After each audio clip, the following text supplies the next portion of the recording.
Hey guys, I'm super sorry for not posting. I had a lot to do today, but anyways, today we're reading 2 Samuel chapter 19, and today's verse of the day, Psalms 139, verse 23.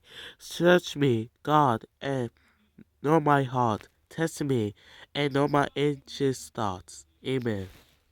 So today we're reading 2 Samuel chapter 19. 2 Samuel chapter 19. Joab was told, "The king is weeping and mourning for Absalom." And for the whole army, the victory that day was turned into mourning, because on that day the troops heard it said, "The king is grieving for his son." The men stole into the city that day, as men steal in who are ashamed when they flee from battle.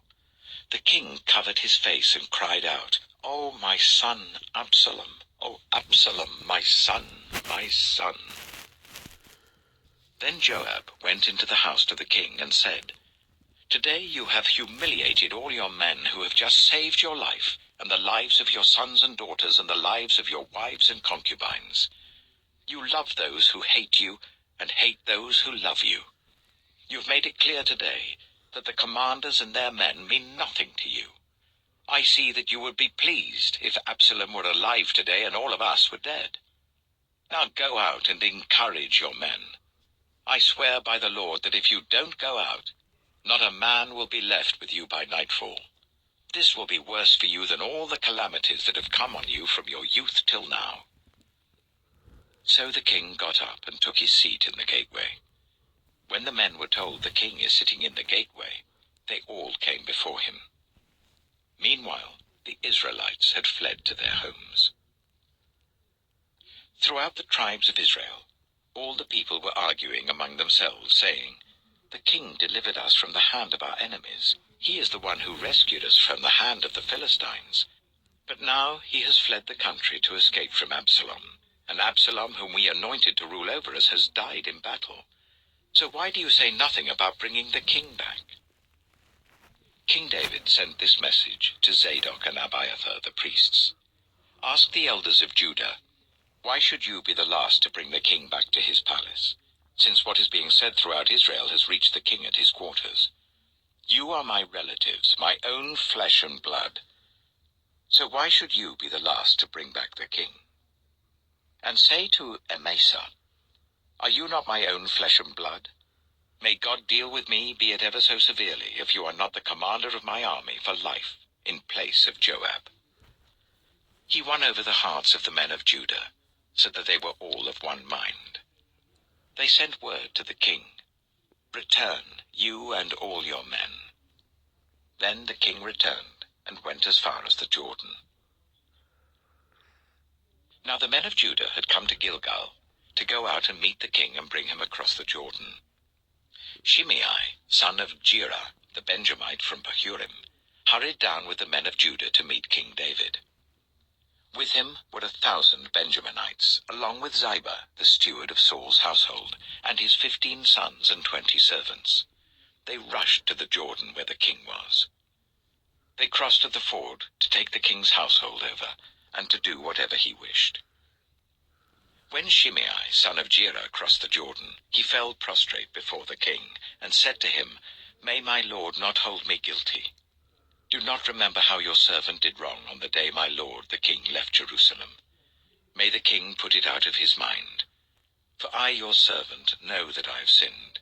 But today I have come here as the first from the tribes of Joseph, to come down and meet my lord the king." Then Abishai, son of Zeruiah, said, "Shouldn't Shimei be put to death for this? He cursed the Lord's anointed."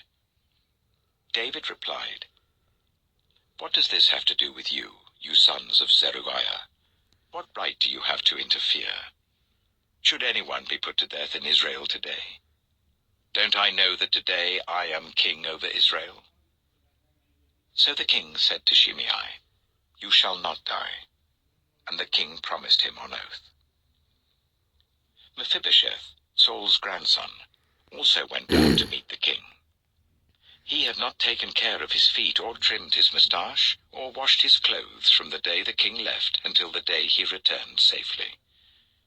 When he came from Jerusalem to meet the king, king asked him, "Why didn't you go with me, Mephibosheth?"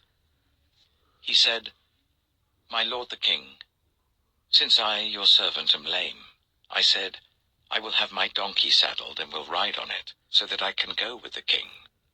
But Ziba my servant betrayed me, and he has slandered your servant to my lord the king. My lord the king is like an angel of God, so do whatever you wish. All my grandfather's descendants deserved nothing but death from my lord the king, but you gave your servant a place among those who eat at your table. So what right do I have to make any more appeals to the king?" The king said to him, "Why say more? I order you and Ziba to divide the land." Mephibosheth said to the king, "Let him take everything, now that my lord the king has returned home safely." Barzillai the Gileadite also came down from Rogelim to cross the Jordan with the king, and to send him on his way from there. Now Barzillai was very old, 80 years of age. He had provided for the king during his stay in Mahanaim, for he was a very wealthy man. The king said to Barzillai, "Cross over with me and stay with me in Jerusalem, and I will provide for you." But Barzillai answered the king, "How many more years shall I live, that I should go up to Jerusalem with the king? I am now 80 years old. Can I tell the difference between what is enjoyable and what is not? Can your servant taste what he eats and drinks? Can I still hear the voices of male and female singers? Why should your servant be an added burden to my lord the king? Your servant will cross over the Jordan with the king for a short distance, but why should the king reward me in this way?